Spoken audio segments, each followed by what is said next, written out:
Hey everybody, welcome to day 124 of our 2020 Focus Bible reading. We are on Luke chapter 15, which outside of Luke chapter 2, is probably one of the more well-known passages out of the Gospel of Luke.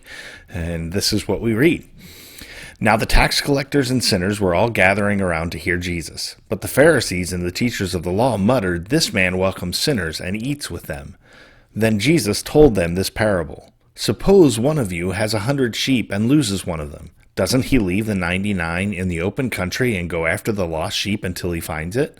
And when he finds it, he joyfully puts it on his shoulders and goes home.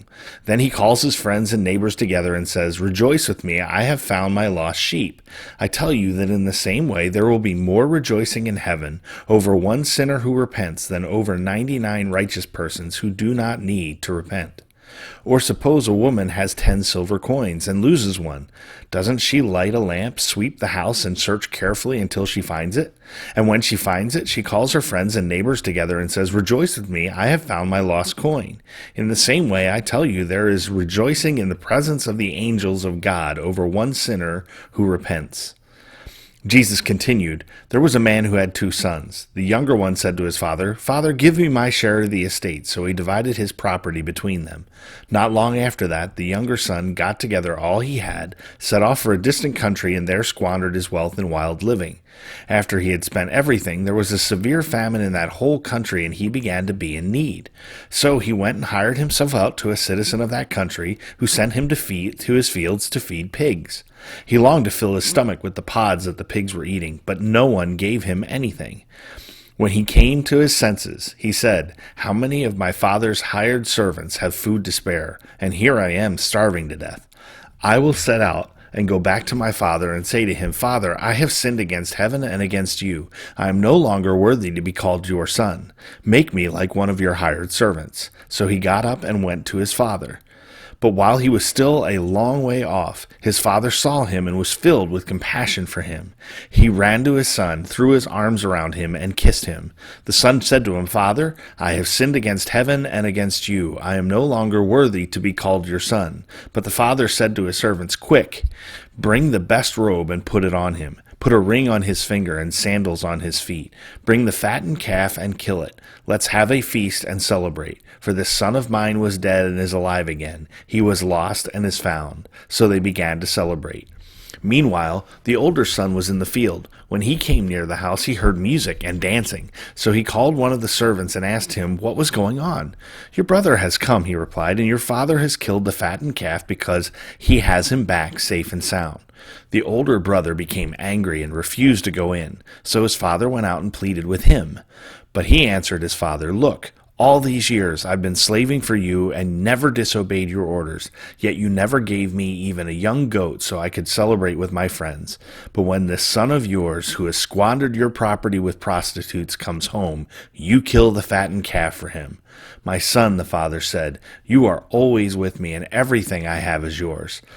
But we had to celebrate and be glad because this brother of yours was dead and is alive again. He was lost and is found."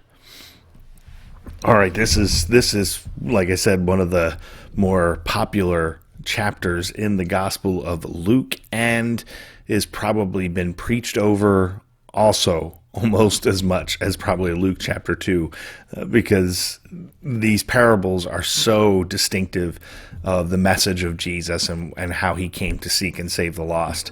And you need to take note in the very first verse, "Now the tax collectors and sinners were all gathering around to hear Jesus." All right, so these are the lost people of Israel.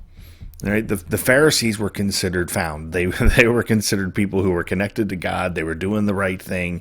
They were living their lives in a way that they felt honored God and would usher in the coming Messiah, because they were living holy enough that God could come and enter, and send the Messiah. So they really had a problem with the tax collectors and sinners, because they saw the tax collectors and sinners, not only were the tax collectors kind of abandoning the nation of Israel and being traitors to the nation, you also had sinners who were dragging down the holiness of the nation and therefore delaying the coming of the Messiah. Now, Jesus is the Messiah. And who does he come and spend time with? Time with, not with the Pharisees and the teachers of the law, although Jesus interacted with them considerably. He also gathered around him tax collectors and sinners, the very lost people he came to save, the very purpose for his arrival as the Messiah. And so it's just an interesting little contrast that's going on here. And they're frustrated because Jesus welcomes sinners and eats with them. Like he is willing to associate with these people that really should be outcasts, especially if you consider yourself religious. And then Jesus begins to tell 3 stories. So the first one is about the sheep, and there's a lot to teach in that one just because we don't understand shepherding. We don't. We have no concept of free range shepherding, which is what was happening in that part of the world in the first century, and actually still happens to some degree even to this day. The parable of the lost coin is interesting. That one doesn't get a whole lot of coverage, and so I wanted to spend a little bit of time on this because I actually just preached recently on the prodigal son, but which is actually not really a great name for it because it's more about the loving father than the prodigal son. But anyway, the lost coin is an interesting one. It says, suppose a woman had 10 silver coins and loses one of them. These are not coins that she simply has in her purse. All right, that's if you look at the notes, you could see there's a little footnote there. If you're in BibleGateway.com, it gives you a little indication. Hey, there's an explanation. So we scroll down to the bottom of the passage, and there's that little footnote right there, and it says Luke 15:8, Greek 10 drachmas, each worth about a day's wages. Okay, so when we're talking these silver coins, we're talking about 10 days of wages. And so that's an important thing. I mean, to lose one of those 10 is considerable, especially in this culture, because this tells us that she's not a very wealthy person. However, the 10 coins are more than just their buying power, because they have symbolic power, because we know in the ancient world, part of a woman's her eligibility for marriage and things like that was her dowry. And in the case of, it's actually even, you still find it in some cultures today where women will wear coins as a headdress, as a way to show that they have a dowry. Now, she did not have a big dowry, 10 days worth of wages, but she had something. And for one of those coins to be missing, that just decreases her eligibility to find a mate, to find somebody who also is going to be poor, but is looking and saying, okay, but at least she brings that. And so we're not just talking her losing a day's wage. We're talking her losing her symbolic value and worth to a future husband. And so she is desperate to find this coin. She lights a lamp. All right, so she needs to see into the dark places to figure out where this is. She sweeps the house and she searches carefully until she finds it. This is not accidental. This is not incidental. This is an all-out search. If you've ever lost your keys, if you've ever lost something, a ring or something valuable, it drives you crazy until you find it. And that's how she is. And then he says, in the same way I tell you, there is rejoicing in the presence of the angels of God over one sinner who repents.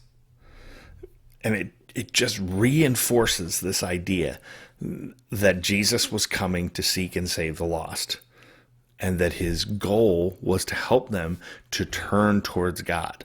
That is why he spent so much time with the tax collectors and the sinners. He would say it, I think he said it earlier when he was talking about Matthew's party and all the tax collectors and sinners. He said, it's the sick who need a doctor. I am here for those who need it. And here's the fascinating part about it. They are the only ones who were truly leaning into what Jesus was saying. The Pharisees and the teachers of the law were simply annoyed by it. And And yet it was the tax collectors and sinners who were like, whoa, we got to pay attention to this guy because he actually pays attention to us. And so anyway, this is there's a lot again to this passage. There's so much you can derive and gain from reading these parables. But just remember this. It shows us the love of the Father and his desperate search for us because, as it says at the end of the prodigal son story, the father says to the son, we had to celebrate and be glad because this brother of yours was dead and is alive again. He was lost and is found. Because in the calculation of eternity, in the calculation of the kingdom of God, to be lost is to be dead, which is our condition before we are found by Christ. Is we aren't just lost people, we're not just sinners, we're just not people who are wandering. We're dead in our sin. And God does not desire anyone to remain that way. And so, anyway, that's my thoughts for today. Have a good one, and we'll see you tomorrow.